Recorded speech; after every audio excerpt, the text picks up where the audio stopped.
की थी? नहीं, बल्कि ब्रिटिश ब्रिटिश ने ये फॉर्म की थी। Who formed Congress? AOU।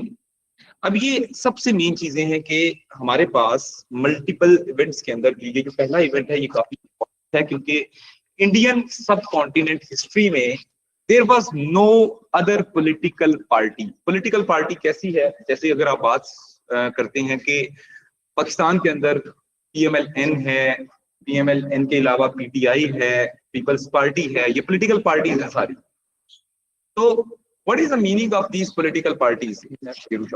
अच्छा, पॉलिटिकल पार्टीज का क्या मीनिंग है, क्या पर्पस क्या होता है? अब ये देखें कि इसको कहते हैं सोशल मोबिलाइजेशन। क्या कहते हैं इसको? Social mobilisation. लोगों को मोबिलाइज करती है, लोगों को एक्टिवेट करती है, लोगों को एजुकेट करती है।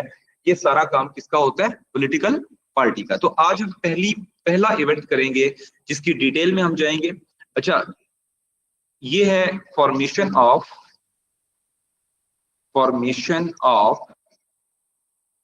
कांग्रेस। बेटा, फॉर्मेशन ऑफ कांग्रेस जो है it was in the year 1885। अब इसके बारे में कुछ चीजें हम लोग डिटेल जो है वो जरा हम लोग देखते हैं कि ये क्या है। अब सबसे पहले तो याद रखें कि फॉर्म्ड बाय, ये इसके फैक्ट्स हैं, फॉर्म्ड बाय AOU। आपको पूरा नाम याद करने की जरूरत नहीं है।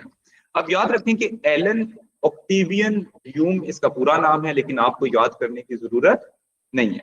अब A.O. ह्यूम ने ये फॉर्म की थी, तो अब A.O. ह्यूम के बारे में भी 4 मार्क्स का क्वेश्चन आ सकता है। व्हाट वाज द क्या नाम है, who was Allan Octavian Hume? Allan Octavian Hume कौन था भाई? अब इसके बारे में 4 फैक्ट्स आपको पता होने चाहिए। 4 मार्क्स के क्वेश्चन में कितने फैक्ट्स आने चाहिए? 4 फैक्ट्स। मैं इसके साथ ही 4 मार्क्स लिख देता हूं ताकि आपको ये याद रहे कि इसके ऊपर कौन से मार्क्स का क्वेश्चन आ सकता है। 4 मार्क्स का आ सकता है। A.O. ह्यूम कौन था? सबसे पहले रिटायर्ड ब्रिटिश सिविल सर्वेंट था। Retired British civil servant. जी बेटा, ऑनलाइन स्टूडेंट्स किसी ने क्वेश्चन पूछे? अच्छा, रिटायर्ड ब्रिटिश सिविल सर्वेंट था ये, एक इसके बारे में। दूसरा, ही फॉर्म्ड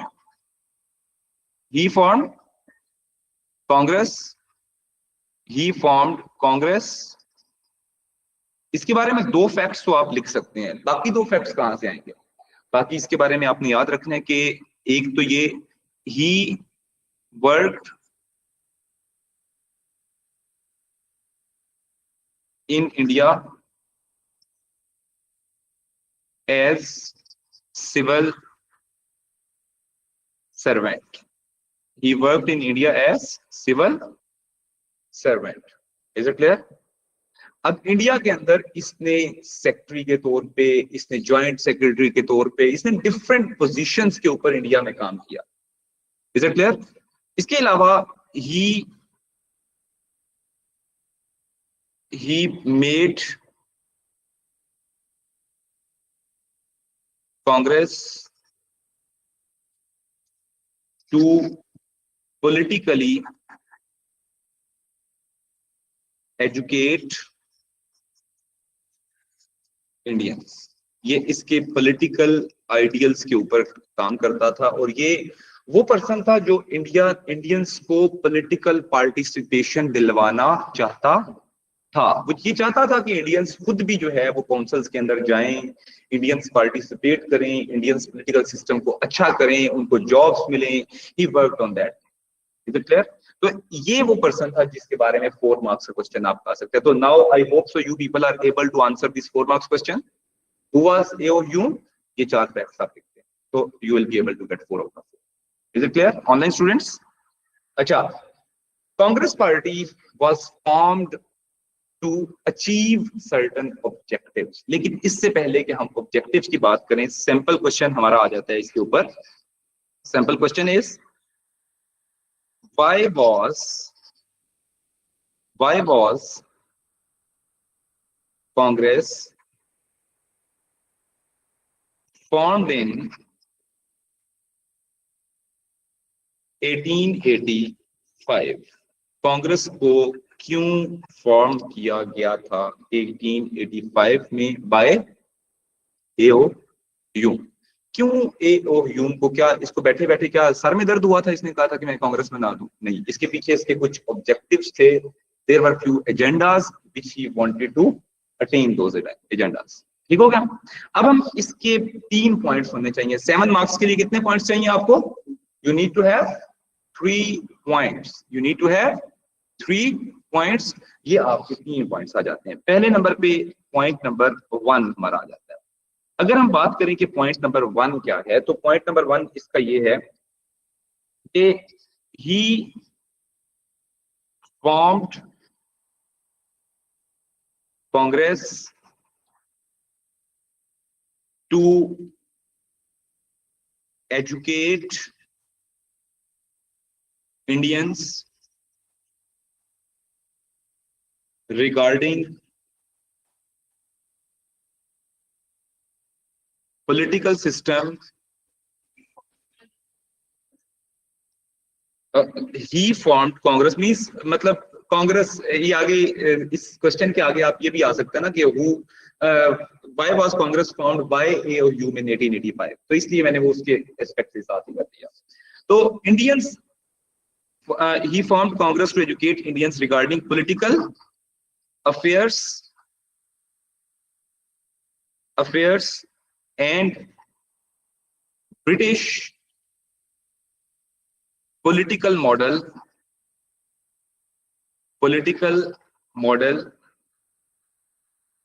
in India। ये सबसे पहला काम था। देखिए, पॉलिटिकल मॉडल ब्रिटिश का किस बेस पे था? British political model was working on the agenda of democratic culture. जो इंग्लैंड के अंदर डेमोक्रेटिक वैल्यूज थी, डेमोक्रेटिक एजेंडा था, जो वोट करते थे लोग। ठीक है, ब्रिटिश इंग्लैंड के अंदर कैसा सिस्टम था? वोटिंग के थ्रू उनके रिप्रेजेंटेटिव आते थे, प्राइम मिनिस्टर होता था। वो सारा सिस्टम रेप्लिकेट कर रहे थे कहां पे? इंडिया में। तो उसके बारे में इंडियंस को एजुकेट करना जरूरी था या नहीं करना जरूरी था? तो that's why he made Congress. Is it clear? दूसरा इंपॉर्टेंट पॉइंट क्या है? पॉइंट नंबर 2 इसका लिखेंगे। पॉइंट नंबर 2 इज कि ही फॉर्म्ड कांग्रेस, या Congress was formed, Congress was formed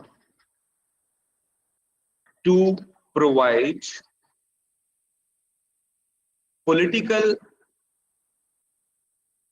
platform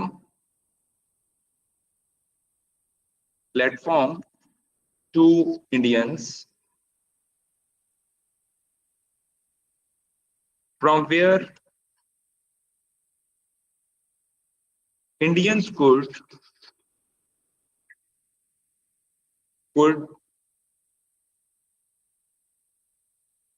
demand from the British government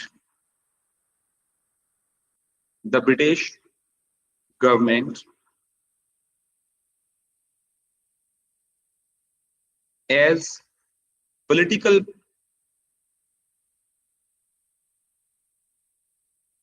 system in England was regulated by political parties, was regulated by political parties। Therefore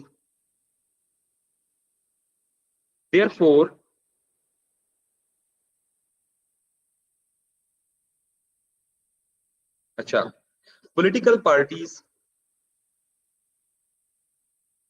therefore Congress was formed just on English model।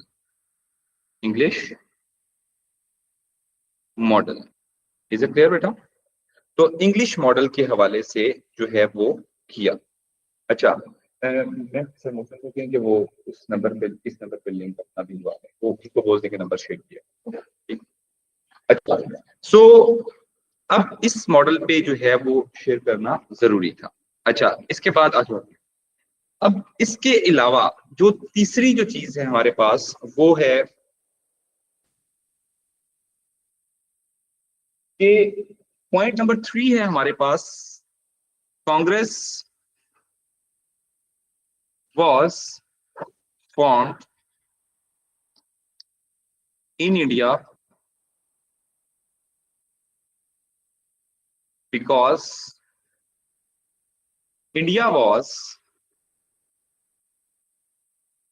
multicultural। Names यरूशा से लेके दें, यरूशा से लेके दें। अच्छा, multicultural, India was multicultural society where British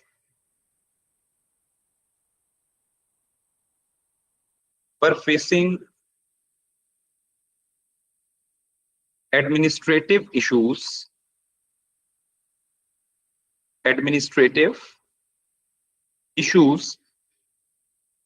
therefore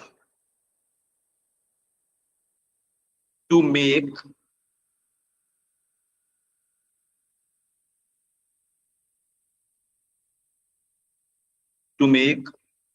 Indian administration smooth,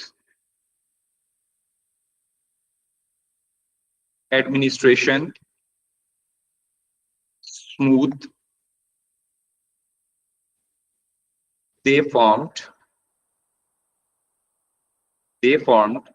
Congress. अब ये 3 पॉइंट्स आपने लिख लिया। अच्छा, अब याद रखें कि अगर पेपर में क्वेश्चन आता है और आप लोग इसका आंसर करते हैं तो आपकी इस चीज से एसोसिएटेड 3 पॉइंट्स होने चाहिए। देखें, कांग्रेस फॉर्म करने के 3 मेन रीजन थे। अब ये देखें कि मैं इस क्लास की एग्जांपल देता हूं।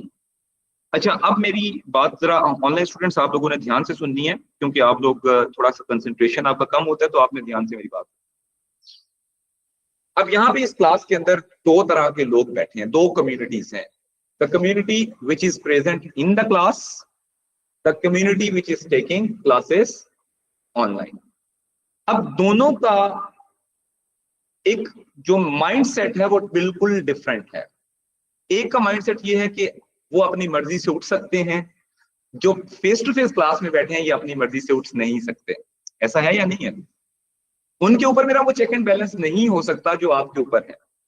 इसी तरह ब्रिटिश जो हैं उनको बहुत से इंडिया में प्रॉब्लम्स फेस करने पड़ते थे। होता क्या था, मुस्लिम्स उठते थे, वो कहते थे हमें ये चाहिए, हिंदू उठते थे वो कहते थे हमें ये चाहिए, आपकी एंग्लो इंडियंस उठते थे वो कहते थे हमें ये चाहिए।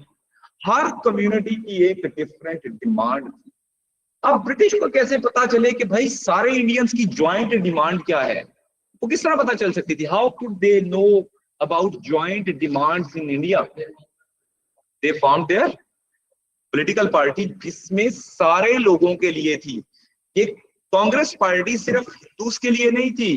Congress was not only for just one community, सिखों के लिए नहीं थी, मुस्लिम्स के लिए नहीं थी। कांग्रेस सेकुलर पार्टी, बिल्कुल, वो एक हिंदूवता को सपोर्ट करती है। और बाकी जो है वो सारी की सारी जो है वो पॉलिटिकल पार्टीज की अगर हम बात करें तो ये पॉलिटिकल पार्टी सिर्फ एक ग्रुप को रिप्रेजेंट नहीं करती थी, rather it was made to educate all the Indians. ये मेरी बात अब समझ आ गई?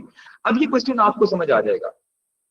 आप लोगों को जब टीचर पढ़ाते हैं तो वो जब समझा रहे होते हैं तो वो समटाइम्स ऐसे लगता है कि कांग्रेस सिर्फ दूसरी पार्टी थी। No, Congress initially was made for all the communities. Later on क्या हुआ कि इसके अंदर लीडर ऐसे थे, basically Hindu population in India was around 75 to 80%। अब फॉर दैट पॉपुलेशन अगर आप बात करते हैं, अब मैं सिंपल सी बात करता हूं, पाकिस्तान इस क्लासरूम के अंदर ज्यादातर लोग क्या हैं? मुस्लिम्स हैं। अब यहाँ पे जो भी लॉ बनेगा वो किस कम्युनिटी को सेंट्रलाइज्ड करेगा? मुस्लिम्स को, क्योंकि हम मेजॉरिटी में हैं। अब इस क्लास में अगर कोई एक नॉन मुस्लिम आ जाए, 2 नॉन मुस्लिम आ जाए, 3 नॉन मुस्लिम आ जाए, अब जैसे मुहर्रम की छुट्टी आ गई थी, अब देखिए वो तो मुहर्रम की छुट्टी जो है हम मुसलमानों के लिए है, हिंदूज के लिए तो नहीं है। अब हमने एकेडमी में वो छुट्टी करनी थी, क्यों करनी थी वो छुट्टी? क्योंकि हम मेजोरिटी के साथ हैं। तो इसी तरह कांग्रेस पार्टी जो है वो आहिस्ता आहिस्ता it turned out to be a Hindu dominant party, वो एक हिंदू मेजोरिटी पार्टी बन गई। अब 1885 में ये पार्टी बनी, तो सबसे पहले मुस्लिम लीडर्स ने क्या कहा? Sir Syed was the Muslim leader at the time who said that जब कांग्रेस बनी, Muslims must not join Congress party.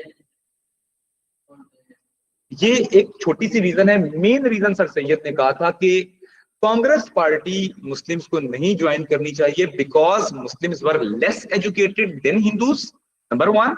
Number 2, sir Syed ने कहा था कि मुस्लिम्स जो हैं वो under the influence of Hindu leaders आ जाएंगे, क्योंकि हिंदू लीडर्स तो मेजोरिटी पार्टी की मेजोरिटी पॉपुलेशन होने की वजह से ज्यादा हो जाएंगे। तो जब हिंदू लीडर ज्यादा हो जाएंगे तो हमारी क्या बनेगी, हमारी क्या औकात रहेगी कांग्रेस में? तो सर सैयद ने स्ट्रिक्टली मना किया, बच्चे आज आपने कांग्रेस पार्टी अगर ज्वाइन की तो इसका मतलब है आप तो हिंदू मेजोरिटी के नीचे चले गए खुद ही, हिंदूज वुड डोमिनेट मुस्लिम्स। तो इसलिए जो है कांग्रेस पार्टी के ऊपर मुस्लिम्स का ये रिएक्शन भी था। अब मैं सिर्फ एक नोट लिखवा देता हूं, ये कोई सवाल नहीं आता, ये सिर्फ एक नोट है just to clarify you people, और आपने जो सेक्शन 1 पढ़ना है उसमें भी आपको क्लियरली सर सैयद के बारे में हेल्प आउट कर देगा। ठीक है, ये नोट लिख लें यहाँ पे। ऑनलाइन स्टूडेंट्स, बेटा आप लोगों को समझ आ गई मेरी बात? Yes sir. जी यस सर। अच्छा, अब नोट लिखें यहाँ पे, नोट लिख लें। नोट ये है कि भैया बात इतनी सी है कि कांग्रेस पार्टी को हमने ज्वाइन करना है, मुस्लिम्स का क्या व्यू था ये हमने देखना है। तो Muslims of India under sir Syed did not join Congress as there was fear of Hindu domination। 2 reasons की वजह से हिंदू डोमिनेशन हो सकती थी, due to their population and yes, due to their population, high population and more literacy rate, more literacy rate। yes बेटा जी। Online students, is that clear? Note आप लोगों ने लिख लिया? तो पहला टॉपिक हमारा हो गया खत्म। अब हम चलते हैं टॉपिक नंबर 2 के ऊपर, दैट इज बेसिकली कांग्रेस के बाद आता है पार्टीशन ऑफ बंगाल। जी ऑनलाइन स्टूडेंट्स, बेटा यहाँ तक ये एक स्क्रीनशॉट लेके ग्रुप में काइंडली सेंड कर दें, ताकि बाकी लोग जो है वो जो नहीं आए आज उनको फायदा हो जाए उसका। ले लिया स्क्रीनशॉट? ये मेरा क्या नाम है, असिस्टेंट कौन बनेगा इसमें? ये मेरा रेगुलर असिस्टेंट, एक मैं देख लेता हूँ पीछे पहले कौन भेजता रहा है ग्रुप में। जी तो ग्रुप में जो है पहले आते थे हानिया की तरफ, नहीं स्क्रीनशॉट कौन भेज रहा था लास्ट में? अच्छा चलिए, कोई एक बंदा असिस्टेंट बन जाए तो वो रेगुलर कहना ना पड़े, वो रेगुलरली जो है वो ग्रुप में भेजता रहे, ठीक है? रेगुलरली भेजता रहे बेटा एक बच्चा। अच्छा अब हम अगले इवेंट के ऊपर चलते हैं। चलें, बिलाल ने भेजना शुरू किया। बिलाल यू आर असिस्टेंट, तो आपने भेजते रहे, ठीक है? दोबारा ना कहना पड़े। अगले पॉइंट पर जाओ, नंबर 2। इवेंट नंबर 2 क्या है? That is party. अच्छा अब कांग्रेस पे इन 2 सवालों के अलावा कोई भी और सवाल नहीं आता, ठीक है? अगर 4 मार्क्स का आ भी जाता है, what was Indian national Congress, तो अब ये तो आप लोग आंसर कर सकते हैं, ये तो सेपरेट करवाने की जरूरत नहीं है मुझे। What was Indian national Congress, ये तो आप इतना ज्यादा कंटेंट है, Congress was formed by this person, Congress का ये एजेंडा था, later on it became Hindu dominated party, this and that, चार। Sir? हाँ यस बेटा। जब वो सर सैयद अहमद खान को पता चला था कि वो कांग्रेस कांग्रेस हिंदू डोमिनेटेड पार्टी थी, तो he formed a party called United Patriotic Alliance. अच्छा, यूनाइटेड पेट्रियोटिक अलायंस जो है ना, वो एक पॉलिटिकल पार्टी नहीं थी, इट वाज जस्ट उसकी जो यूनाइटेड पेट्रियोटिक अलायंस था ना, ये सिर्फ एक वो था जो एजुकेट करना काम था। ये ब्रिटिश की नजर में उसकी कोई इंपॉर्टेंस नहीं थी, ना ही ब्रिटिश ने उसको एज ए पार्टी एक्सेप्ट किया था। ठीक है, Yes, sir. ठीक हो गया बेटा। एक दूसरी बात मैं आपको बताऊं कि सर सैयद ने जो चीज फॉर्म की थी, that was Mohammedan educational conference. Sir Syed ने कहा था कि आप मोहम्मदन एजुकेशनल कॉन्फ्रेंस को ज्वाइन करें, जिससे आप लोग एजुकेट होंगे और फ्यूचर में आप खुद डिसाइड करना कि आपने पार्टी फॉर्म करनी है या कांग्रेस ज्वाइन करनी है। समझ आ गई? Yes, तो सर sir. सैयद का ज्यादा जो रेलेवेंट वर्क था वो मोहम्मदन, सबसे बड़ी बात मुस्लिम्स को ये समझ आ जाएगी कि हम हिंदूज के नीचे सप्रेस हो गए, राइट्स का। ठीक है, तो ये काम। अब हम लोग चलते हैं इवेंट नंबर 2 के ऊपर, partition of Bengal. Partition of Bengal.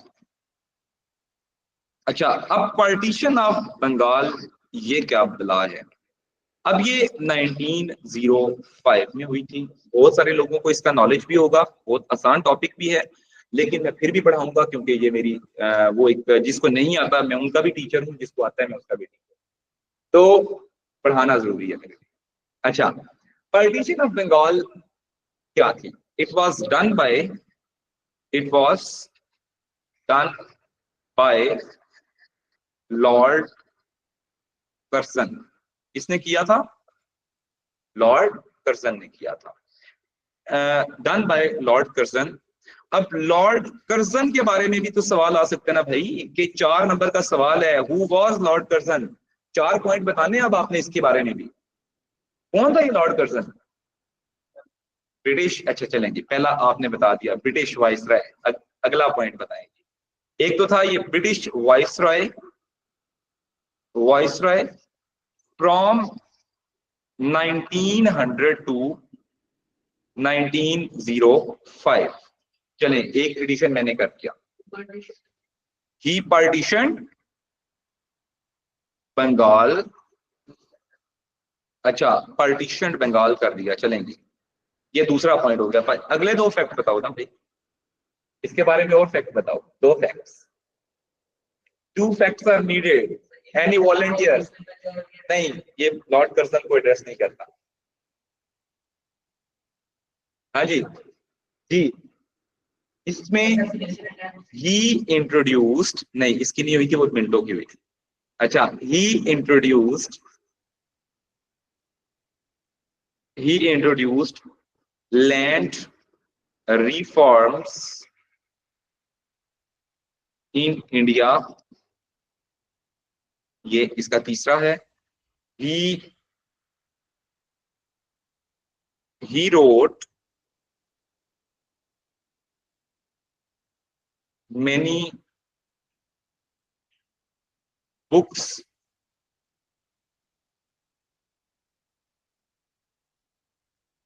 related to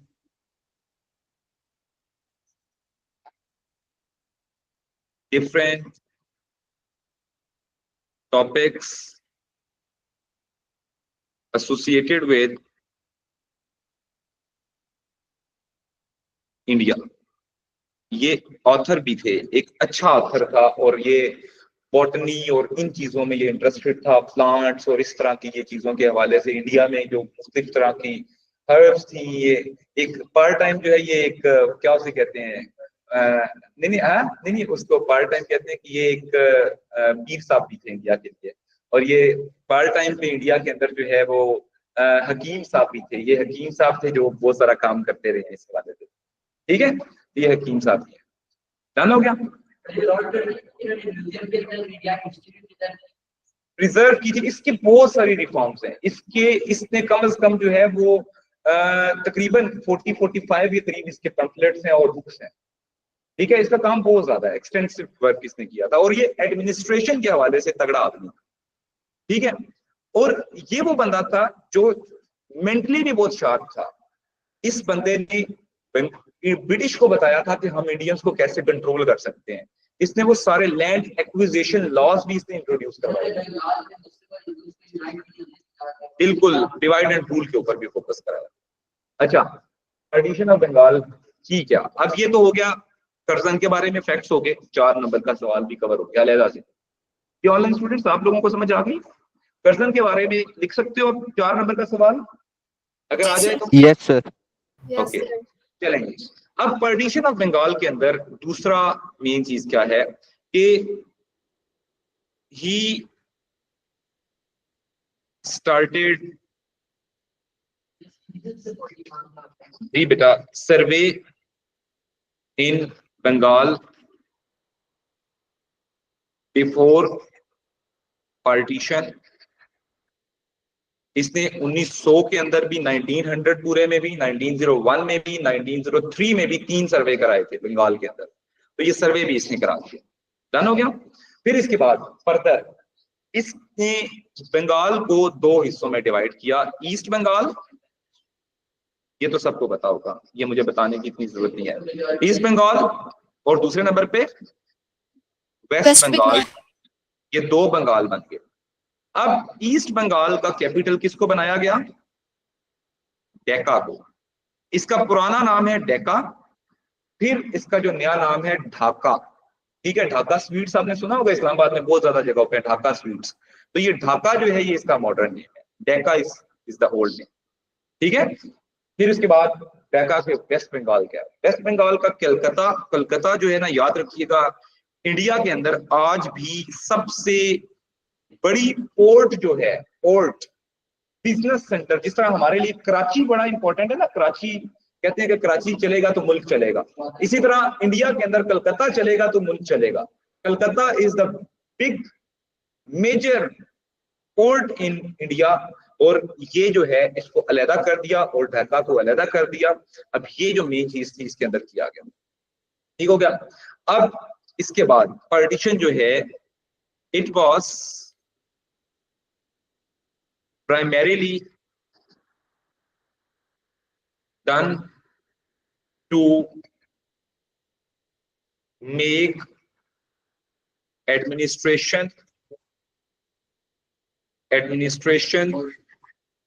easier and more efficient. Easier and more efficient. Done हो गया बेटा? Online students, is it clear? Yes, no? Yes, अच्छा, yes, sir. अब मैं आपको मैप दिखाता हूँ, उस मैप से हम लोग स्टडी करेंगे। ठीक है, ये ऑनलाइन स्टूडेंट्स बेटा यहाँ तक लिख लिया आप लोगों ने? जी सर। जी, अच्छा, ईस्ट बंगाल, अच्छा लेफ्ट डेवलप की बात कर रहे हैं, हाँ यस, ईस्ट बंगाल। अच्छा, मैं आपको दिखाता हूँ, अब मैप से हम लोग स्टडी करते हैं। अच्छा, अब ये मैप आपके सामने है, स्क्रीन के ऊपर है, नजर भी आ रहा होगा सबको, आई होप सो। किसी की भी नजर इतनी कमजोर नहीं है कि जिसको नजर ना आए, सबको नजर आ रहा है? अच्छा, अब हम लोग बंगाल को देखते हैं, इसके बारे में थोड़ी डिटेल के अंदर चलते हैं। ठीक है विजयान, समझ आ रही है? अच्छा, अब सबसे मेजर, चलेंगे, ये मैं स्क्रीन के ऊपर कर देता हूँ यहाँ,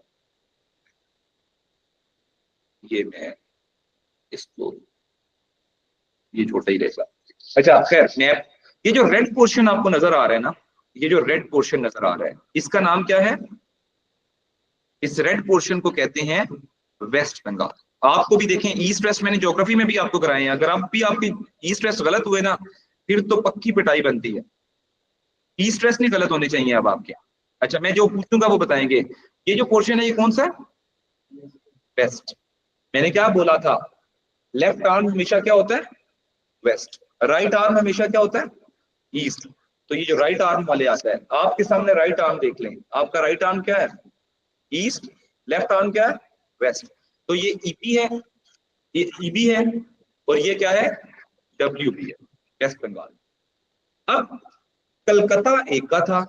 अब ये देखिए कि ये जो एरिया है ये प्रेजेंट डे इंग्लैंड से कितने टाइम्स बड़ा है? 10 times bigger than present day England. जी, अब प्रेजेंट इंग्लैंड से इतना बड़ा एरिया है, अब इसको ब्रिटिश सिंगल प्रोविंस के तौर पे, अब यही कितनी मजेदार बात बन जाएगी कि पाकिस्तान से सारे प्रोविंस खत्म करके हम कहें कि हमारा इस्लामाबाद कैपिटल है, अब कोई भी प्रोविंस नहीं। मुल्क में तो एडमिनिस्ट्रेशन इंतहाई घटिया हो जाएगी, पहले ही मुल्क में कोई एडमिनिस्ट्रेशन नहीं है तो फिर तो और भी घटिया हो जाएगी। ऐसा ही है, प्रोविंस हमेशा याद रखें, हर कंट्री को डिवाइड किया जाता है। पहले प्रोविंस, पहले कंट्री होता है, कंट्री को डिवाइड करके प्रोविंस बनते हैं, प्रोविंस को डिवाइड करके हमारे सिटीज नहीं, प्रोविंस को डिवाइड करके डिवीजन्स बनती हैं, डिवीजन्स को डिवाइड करके आपकी डिवीजन्स को, अच्छा डिवीजन्स को डिवाइड करके डिस्ट्रिक्ट बनती हैं, डिस्ट्रिक्ट को डिवाइड करके तहसील, तहसील को डिवाइड करके यूनियन काउंसिल बनती है। इतना एक छोटे लेवल पे स्ट्रक्चर बनता है। अब बंगाल को दो हिस्सों में डिवाइड किया ब्रिटिश ने, उन्होंने कहा कि एक ये है और एक ये है। याद रखें कि इसमें इस एरिया से ब्रिटिश को 10 रुपए मिल रहे। मैं एक एग्जांपल दे रहा हूं, बहुत ग्राउंड लेवल पे आके कितने रुपए मिल रहे थे? 10 रुपए। और इस एरिया से ब्रिटिश को मिल रहे थे 100 रुपए मिल रहे थे। अब ये देखें कि ब्रिटिश कहते थे कि हम पूरे बंगाल को एक जैसा डेवलप करें तो हमें इस एरिया से भी टैक्स कलेक्शन की मद में 100 रुपए मिलने चाहिए। मतलब क्या था? ब्रिटिश कोई इंडिया वालों की खाला के बेटे नहीं थे, फुप्पो के बेटे नहीं थे, चाची के बेटे नहीं थे। ये क्या थे? इंडिया के ऊपर रूल कर रहे थे। They were the rulers in India. They always wanted to maximize their profit. इनको मतलब ही एक था, इन्हें नहीं पता था कि इंडियंस जाए भाड़ में। इंडियंस, इनका मेन मकसद था कि इंडिया से हमने ज्यादा से ज्यादा पैसा कमाना है और हमारे खिलाफ कोई भी बंदा रेबेल, जी रेबेल करना, ठीक है। ये चाहते थे कि ना ही हमारे खिलाफ कोई बगावत करे, रिबेल भी ना करे, और दूसरे नंबर पे हमें पैसा भी ज्यादा से ज्यादा मिले। तो अब देखिए, रिबेलियंस को रोकने के लिए क्या अच्छा करना था? एडमिनिस्ट्रेशन को और कम्युनिकेशन को बेहतर करना, और पैसा कमाने के लिए इसको डिवाइड करना जरूरी था। क्योंकि इस एरिया में जब डेका जो है वो अलहदा एक कैपिटल बनेगा तो डेवलपमेंटल प्रोजेक्ट्स अलहदा लगेंगे, डेवलपमेंटल फंड ज्यादा हो जाएगा, फिर इस एरिया के लोगों के अंदर अनएम्प्लॉयमेंट खत्म होगी, फिर इस एरिया में जो लैंड्स खाली पड़ी थी वो सारी की सारी लैंड्स, तो अब मल्टीपल चीजें जो हैं वो इंडिया के अंदर रीजंस थी जिसकी वजह से ये जो ब्रिटिश ने इस पूरे एरिया को डिवाइड करके अपने गेम्स के लिए, इन्होंने, ब्रिटिश के दो तरह के मोटिव थे। एक थे हिडन मोटिव्स और एक थे जो इंडियंस को बताने के लिए ये था कि हम बहुत अच्छे हैं और हम आपकी फेवर में काम कर रहे हैं। मुसलमानों को क्या कहते थे? हम तो आपके लिए प्रोविंस बना रहे हैं। इस बंगाल में तो मुसलमान ज्यादा थे, ये जो सब्ज वाला पोर्शन है इसमें तो मुस्लिम्स बहुत ज्यादा थे, ठीक है।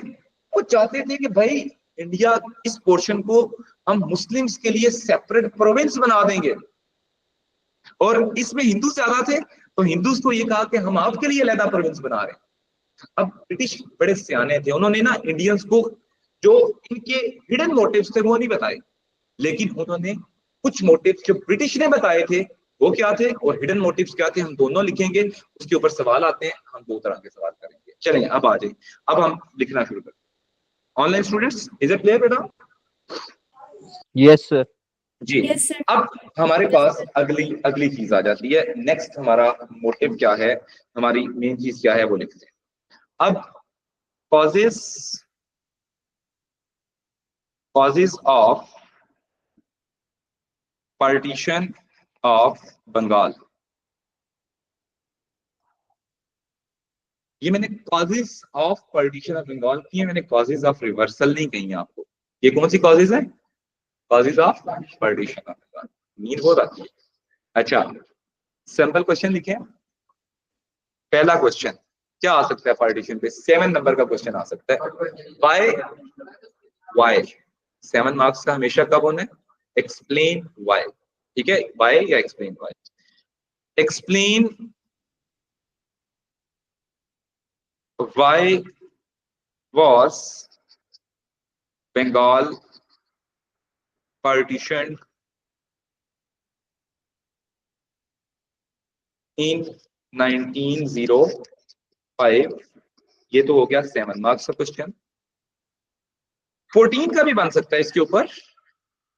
14 का आपने टाइप्स ऑफ क्वेश्चंस पढ़ी थी, स्टेटमेंट बेस्ड जो क्वेश्चन होता है, कौन सा टाइप? स्टेटमेंट वाला। देखिए अब ये हमारे पास 5 या 6 रीजन जब आ जाती हैं तो वहां पे स्टेटमेंट बन सकती है। अब कोई एक रीजन को वो की रीजन बना सकते हैं, और 99% चांसेस है कि एक ही रीजन है जिसको वो हमेशा की रीजन बनाता है। वो कौन सी रीजन है? was the administrative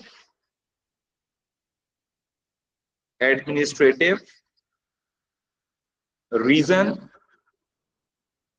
the most important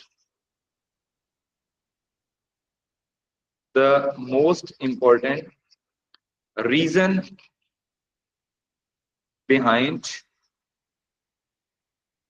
partition of Bengal in 1905 explain। अच्छा, इसी को मैंने एक और वे में क्वेश्चन को चेंज करता हूं। मैं आपको यहाँ पे फिर दोबारा सवाल एक और एंगल से लिख के दिखाता हूँ। एंगल नहीं है, बेसिकली सवाल सेम है, आंसर भी सेम है, क्वेश्चन की वर्डिंग डिफरेंट कर दूंगा। अब क्वेश्चन की वर्डिंग डिफरेंट हो जाएगी, अब आंसर बिल्कुल सेम बनेगा। अब ये लिखें जरा,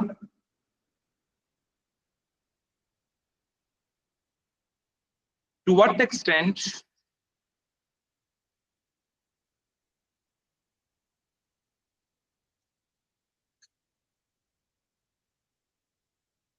administrative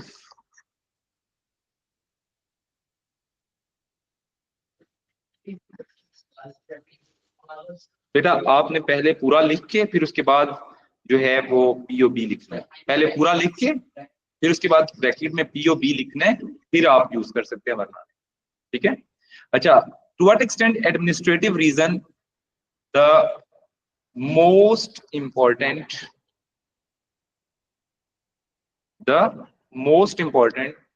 reason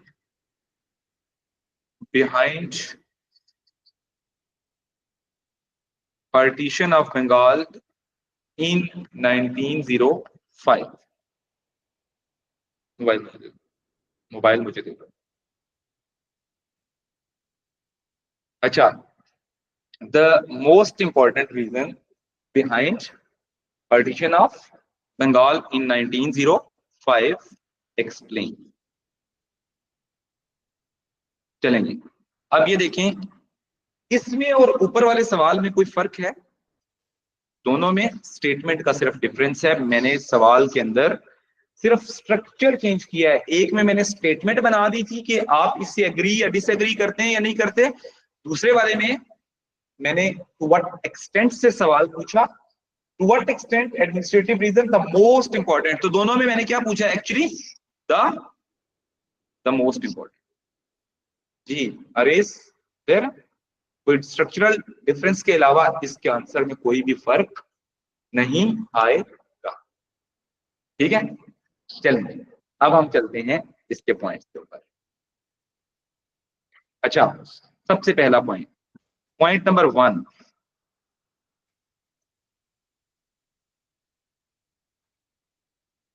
Bengal was largest province। नहीं, 7 हम 14 का करेंगे। 7 के लिए तो आपको 3 रीजंस चाहिए, तो 3 रीजंस लिखेंगे तो 7 का ऑटोमेटिकली बन जाएगा। 7 का सेपरेट लिखने की जरूरत भी नहीं है, दोनों रीजन तो सेम है ना। वाई वाज बंगाल पार्टीशन की भी तो वही रीजन होगी ना जो इसके अंदर लिखेंगे नीचे वाले में, ऐसा ही है ना। आपको खुद सवाल बनाना आ जाएगा कि जब 14 का बनता है उस पर 7 का तो ऑटोमेटिकली आ सकता है। ठीक है, तो Bengal was largest province of India bigger than present day England. Therefore,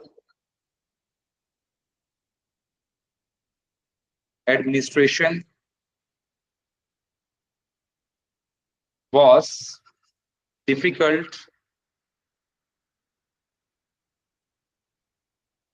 as British could not govern it smoothly. एक तो ये रीजन होगी। इसी के साथ फर्दर क्या है, further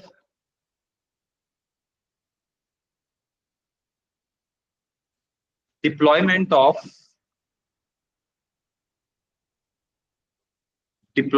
and transportation, yes, transportation of across Bengal, transport इसी के साथ है, transportation of troops was difficult to control rebellions, ये भी इशू था। Additionally,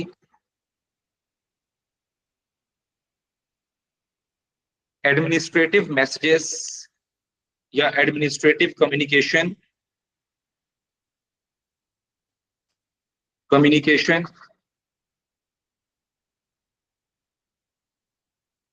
was delayed। अब होता क्या था कि एक मैसेज पूरे बंगाल में फैलाना है, आज के जमाने की तरह इंटरनेट तो नहीं है वहां पे, फोन कॉल्स भी इस तरह, फोन भी नहीं थे इस तरह अवेलेबल, बहुत सारे एरियाज जो सेंट्रल कलकत्ता था उससे थाउजेंड्स ऑफ माइल्स दूर थे, तो उन सारे इलाकों में मैसेज कैसे डिलीवर किया जाए क्विकली। इससे बेहतर ये था या तो घोड़ों पे जाएं, लेकिन घोड़ों पे ना जा सके तो लेकिन कम से कम एडमिनिस्ट्रेशन को इतना अच्छा बना दें कि वो इजी कम्युनिकेशन, ये रीजन थी बंगाल हर जगह अवेलेबल। नंबर 2, पॉइंट नंबर 2, ये एडमिनिस्ट्रेटिव के अंदर फर्दर मैंने ये 3-4 चीजें बता दी आपको, ये पूरा है, ठीक है, इसको लिंक सिर्फ करना होगा। It was partitioned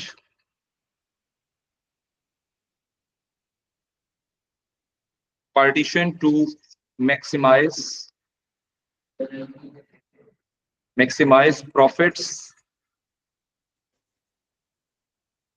profits and make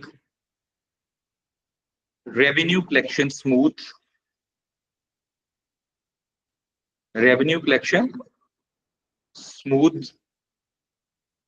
ये एक चीज थी, रेवेन्यू कलेक्शन को स्मूथ करना ही एक ब्रिटिश के लिए चैलेंज था, टास्क था, तो वो उसलिए उन्होंने किया।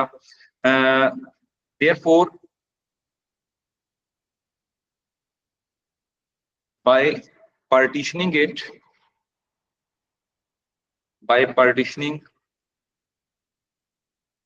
Bengal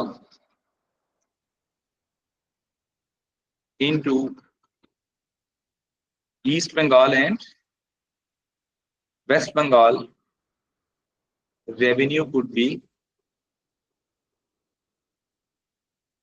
be enhanced। आप लोग सोच रहे होंगे ये कैसे हो सकता है बेटा, जब ज्यादा जमीनें एग्रीकल्चर के लिए यूज होंगी, इंडस्ट्री के लिए यूज होंगी, ईस्ट और वेस्ट में अलग-अलग ज्यादा जमीनें, मैक्सिमम यूज ऑफ लैंड होगा, तो टैक्स कलेक्शन भी उतनी ज्यादा हो जाती है, ठीक है। हाँ बिल्कुल। अच्छा, तीसरे नंबर पे, to reduce burden of Calcutta port,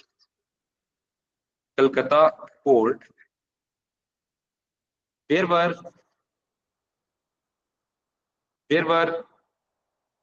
strategic points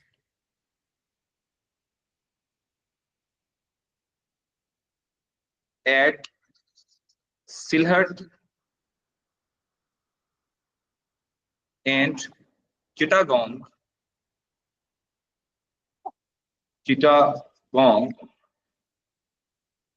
where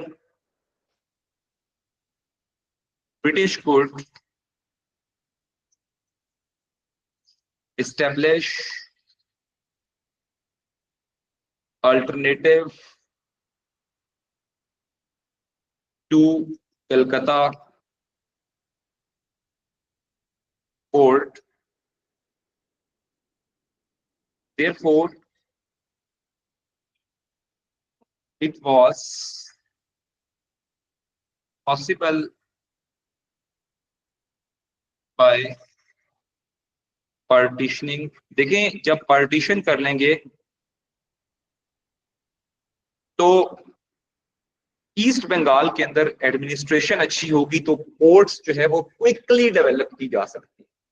जहां पे पोर्ट बनाएंगे तो वहां पे ब्रिटिश की अपनी एडमिनिस्ट्रेशन स्ट्रांग होंगी तो पोर्ट का काम जल्दी जल्दी खत्म हो जाएगा। ये भी एक वजह थी। इसके अलावा there were revolutionary activities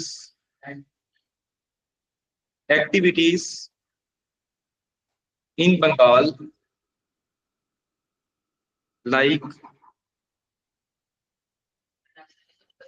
like Tilak of Pune promoted Hindu nationalism याद रखें कि तिलक के बारे में ना हमारा बड़ा माइंडसेट गलत खराब है। हम लोग समझते हैं कि तिलक कोई बहुत बड़ा एंटी मुस्लिम था। वो एंटी मुस्लिम नहीं था, वो हिंदू नेशनलिस्ट था। वो चाहता था कि हिंदुओं को राइट्स मिलने चाहिए। इस तरह मुसलमानों का लीडर उठे, वो मुसलमानों के लिए राइट डिमांड करे। जिन्हों ने मुसलमानों के लिए राइट डिमांड की, हम उसे तो बुरा नहीं कहते, तो जो हिंदुओं के लिए राइट डिमांड कर रहे हैं उसे हम क्यों बुरा कहें? नेहरू में भी हो सकता है, लेकिन बात यह कि एवरीवन वाज हिंदू नेशनलिस्ट। हम किसी के लीडर को गलत नहीं कह सकते। सिंपल, एक अच्छे स्टूडेंट और एक अच्छे स्कॉलर का ये पॉइंट ऑफ व्यू होना चाहिए कि leader of every nation is best for that nation. Leader of every nation is if that person is wrong for us, but he is not wrong for others. So always think about the particulars of that leader whenever you disgrace leaders. अब लोग गांधी की तस्वीर देखने हंसना शुरू हो जाते हैं। मतलब it is pathetic and childish ना कि हम किसी के लीडर को अच्छा चलें ठीक है, हमारे लीडर को मोहम्मद अली जिन्ना को कोई बुरा लगे, हमें बुरा लगता है या नहीं लगता? हमारे ये समझ लें कि हमारे माँ बाप को कोई बुरा कहे तो हमें बुरा लगता है या नहीं लगता? लगता है या नहीं लगता? तो हम किसी के लीडर को क्यों बुरा कहते हैं? हमारे अनफॉर्चुनेटली मदरसों में, स्कूलों में ये चीज सिखाई जाती है कि नफरत करो। नफरत कभी नहीं होती, मोहब्बत सबसे करो, आप अपने लीडर से ज्यादा करो। बस बात ये, ठीक है? नफरत करना आपका हक है, लेकिन उस हक को अपने तक रखें, दूसरों तक न पहुंचाएं। ठीक है? सो promoted Hindu nationalism, therefore British wanted to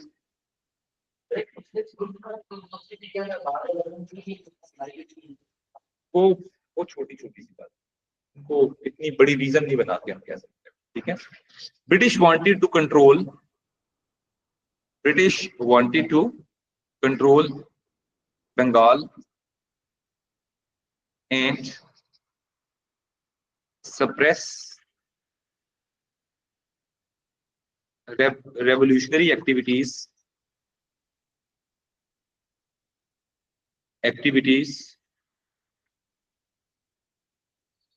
by partitioning या dividing it,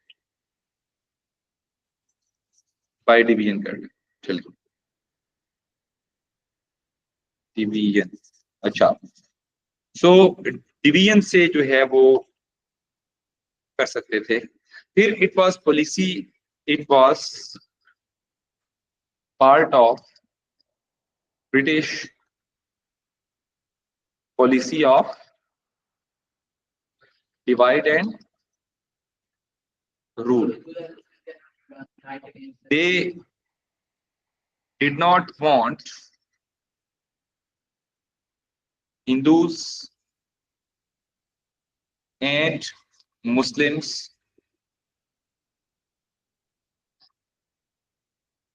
to be united against the British.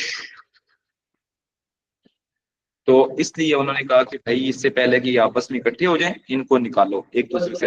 हाँ, देयर वर हिस्टोरिकल, बस ये आखिरी रीजन है, डिस्प्यूट्स।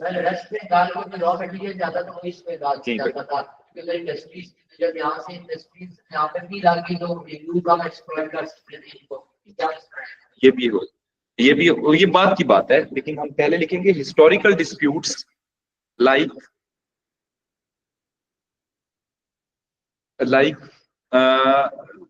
क्या नाम है, हाजी शरीयतुल्लाह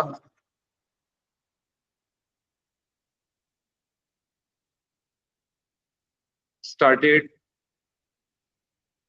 फराइजी मूवमेंट। याद है फराइजी? अब याद ज़हन में आई? मूवमेंट which was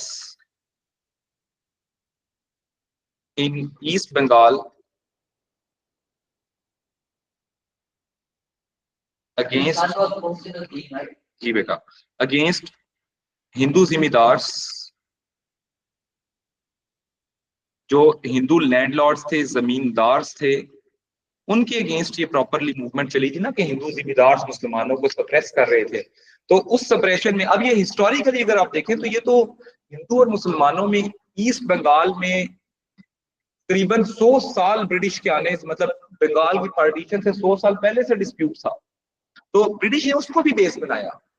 तो historical disputes like Bengal Hindu zamindars, hence British, नहीं बेटा, ये प्रिंसली स्टेट की थी नहीं उस वक्त। British did not want such disputes and partitioned Bengal into Hindu and Muslim majority provinces. Muslim majority provinces. अब ये देखें, अब 7 मार्क्स के लिए ऑनलाइन स्टूडेंट्स आप लोग मुझे आंसर करेंगे। सवाल आए अगर कि why was Bengal partitioned in 1905? जी ऑनलाइन स्टूडेंट्स आप लोग बताएं 3 रीजंस क्या हो सकती है। Yes, why was Bengal partitioned in 1905? 3 reasons. To reduce hold of Congress. To reduce hold of Congress. अच्छा, कांग्रेस का वैसे मैंने जिक्र नहीं किया इनमें, वो इतना वैलिड पॉइंट भी नहीं बन सकता। For efficient administration. For efficient administration 3 reasons हैं बेटा। बात पता क्या है, आप सिंपल आसान हल है। 7 मार्क्स का जहां भी आपने क्वेश्चन लिखा है ना, उसके साथ ये 3 रीजंस आप लिखें, बस आपका आंसर अच्छा होता है। इधर उधर सोचने की जरूरत नहीं। पहली 3 रीजंस 7 मार्क्स के क्वेश्चन के लिए, और अगले वाली सारी रीजंस मिला लें, पॉइंट नंबर 6 तक आप चले जाएं, तो ये कौन से किसके लिए हैं? 14 मार्क्स के। डन बेटा? हाँ जी, क्लियर है जी ऑनलाइन स्टूडेंट्स? इज़ियान clear? Yes sir. Yes sir. सबको क्लियर है? चलिए राफिल, ये अच्छा चलें जी, अब हम आगे चलें फर्दर। यहाँ पे अब स्पीड से भी लिखना शुरू करना है। ये मेरा लिखवाने का मकसद पता क्या होता है, कि आपकी मैंने स्पीड भी तेज करनी है, साथ साथ इनडायरेक्ट वे में मैं आपकी स्पीड इंप्रूव कर रहा हूँ। ठीक है, डन हो गया। तो अब आपकी इनडायरेक्टली स्पीड भी बढ़ती जा रही है। ये जो तस्वीरें ले लेके लिख रहे हैं ये भी साथ साथ लिखा करें, स्पीड इंप्रूव होगी, क्यों नहीं होगी। आज मुझे पता है लेट हो गया हूं मैं, लेकिन खैर है, ये टॉपिक मुझे फिनिश करना, यहाँ तक आज फिनिश, कल हम आगे चलेंगे, ठीक है जी। ऑनलाइन स्टूडेंट्स ये स्क्रीनशॉट लेके ग्रुप में चला जाना चाहिए। हाँ? लिख लिया सर, पैटर्न्स जो थे नहीं, तो जो पिछले हफ्ते की क्लासेस थे वो ले लीजिए, किसी से, किसे लीजिए, कौन सा लड़का? अच्छा चले, इंस्टाग्राम पे साथ था हैं, चलें ये भी ले लिया है और ये भी स्क्रीनशॉट ले, ये पार्टीशन देखा जी बेटा। तो अब हम लोग वापस चलते हैं ज्योग्राफी की क्लास के अंदर।